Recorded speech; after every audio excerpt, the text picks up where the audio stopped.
बनाएंगे, मंदिर वहीं बनाएंगे। हम कहते जी कब बनाओगे, कहते डेट नहीं बताएंगे। राम लला हम आएंगे, मंदिर वहीं बनाएंगे, तारीख नहीं बताएंगे। मंदिर वहीं बनाएंगे, सोच के बोलिएगा। देखिए मंदिर का सवाल है, सोच के नहीं बताएंगे। मंदिर वही बनाएंगे लेकिन तारीख नहीं बताएंगे। इसके बाद इनके कुछ यूजुअल जुमले हैं दोस्तों, जो हर 5 साल बाद फेंकते हैं। राम मंदिर बनवा देंगे, मंदिर नहीं बनेगा। अयोध्या में राम मंदिर के गर्भगृह में प्राण प्रतिष्ठा का मुहूर्त 500 साल के इंतजार के बाद भगवान राम का मंदिर बनकर तैयार हो रहा है, जिसकी प्राण प्रतिष्ठा अभिषेक 22 जनवरी 2024 को होनी है। उस दिन के लिए बहुत सारे लोगों ने अपनी जान गंवाई, बहुत सालों तक कोर्ट केस चला। फाइनली वो दिन आ गया है जिसका करोड़ों सनातनियों को इंतजार था। भगवान राम जो हमारे पूज्य हैं, हमारे आराध्य हैं, हमारे भगवान हैं, जो करोड़ों के दिलों में रहते हैं, आज उनके जन्म स्थल अयोध्या में उनके लिए विशाल मंदिर बन रहा है, उस जगह पर जहां वो सालों तक टेंट में रहे। लेकिन कुछ पॉलिटिकल पार्टीज, कुछ पॉलिटिशियंस, कुछ सो कॉल्ड इंटेलेक्चुअल्स, उनको ये बात डाइजेस्ट नहीं हो रही है। उनका ऐसा कहना है कि करोड़ों रुपए मंदिर पर खर्च करने से अच्छा है कोई हॉस्पिटल बनवा देते, सड़क बनवा देते, स्कूल बनवा देते। तो पहली बात तो दुनिया की हर चीज़ की इकोनॉमिक वैल्यू नहीं होती है, कल्चरल हेरिटेज और रिलीजियस सेंटिमेंट्स भी जुड़े होते हैं। जैसे जब हम प्रेयर करते हैं तो हमको अच्छा फील होता है, जब हम गाना गाते हैं तो पॉजिटिविटी आती है, अच्छा फील होता है, हमें बीइंग इंडियन प्राउड फील होता है। उसी तरह से भगवान राम का अयोध्या में भगवान राम का मंदिर बनना despite of any religion her Indian के लिए प्राउड मूवमेंट है। भगवान Ram is symbol of national integrity and pride. 22 जनवरी को राम मंदिर के अभिषेक प्रोग्राम के एक हफ्ते पहले से ही यानी कि 16 जनवरी से कुछ रिचुअल शुरू हो जाएंगे। जैसे 16 जनवरी को दशविध पूजन, विष्णु पूजन और गोदान। इसके साथ साथ मंदिर आंदोलन में जुड़े हुए जिन लोगों ने अपनी जान दी है उनको श्रद्धांजलि भी दी जाएगी। 17 जनवरी को रामलला की मूर्ति के साथ अयोध्या में प्रोसेशन निकलेगा। 18 जनवरी को गणेश पूजा, वरुण पूजा, मातृ पूजा और वास्तु पूजा होगी। 19 जनवरी को अग्नि स्थापना, नवग्रह स्थापना और हवन होंगे। 20 जनवरी को मंदिर के गर्भगृह में सरयू के पवित्र जल से धोने के बाद वास्तु शांति पाठ होगा। 21 जनवरी को 125 कलशों से दिव्य स्नान के बाद सह्यादिवास किया जाएगा।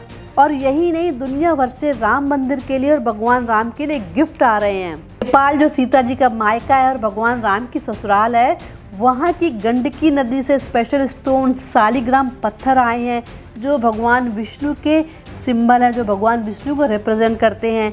थाईलैंड की 2 नदियों का पानी और स्पेशल मिट्टी आई है। थाईलैंड से पहले दुनिया के लगभग 150 नदियों का पानी आ चुका है। इसके बाद फाइनली 22 जनवरी को भगवान राम के बाल स्वरूप के विग्रह का अभिषेक होगा, प्राण प्रतिष्ठा होगी, जिसके लिए प्राइम मिनिस्टर मोदी वहाँ जाएंगे, यूपी के सीएम योगी आदित्यनाथ भी वहाँ पे जाएंगे और बहुत सारे साधु संत भी वहाँ पर जा रहे हैं।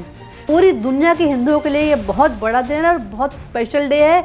जो अयोध्या नहीं जा सकते हैं वो अपने घर पर ही रहकर दिया जलाकर भगवान राम का अभिषेक कर सकते हैं, ऐसा नरेंद्र मोदी ने कहा भी है। हमारे ऑपोजिशन पार्टी को ये बात बिल्कुल अच्छी नहीं लग रही है। उनका ऐसा कहना है कि रिलीजियस इवेंट को पॉलिटिसाइज नहीं करना चाहिए, सरकार को मंदिर की बात नहीं करनी चाहिए, सरकार को डेवलपमेंट की बात करनी चाहिए, इंफ्रास्ट्रक्चर की बात करनी चाहिए, इकोनॉमी की बात करनी चाहिए, महंगाई की बात करनी चाहिए। और यही ऑपोजिशन वाले जब तक मंदिर नहीं बनाता, सुप्रीम कोर्ट से ऑर्डर नहीं आता था, बीजेपी वालों से कहते थे कि मंदिर वहीं बनाएंगे, तारीख नहीं बताएंगे। मंदिर वहीं बनाएंगे, मंदिर वहीं बनाएंगे। हम कहते जी कब बनाओगे, कहते डेट नहीं बताएंगे। राम लला हम आएंगे, मंदिर वहीं बनाएंगे, तारीख नहीं बताएंगे। मंदिर वहीं बनाएंगे, सोच के बोलिएगा। देखिए मंदिर का सवाल है, सोच के नहीं बताएंगे। मंदिर वही बनाएंगे लेकिन तारीख नहीं बताएंगे। इसके बाद इनके कुछ यूजुअल जुमले हैं दोस्तों, जो हर 5 साल बाद फेंकते हैं। राम मंदिर बनवा देंगे, मंदिर नहीं बनेगा। अयोध्या में राम मंदिर के गर्भगृह में प्राण प्रतिष्ठा का मुहूर्त तय हो गया है। अगले साल 22 जनवरी को राम मंदिर के गर्भगृह में रामलला की प्राण प्रतिष्ठा की जाएगी।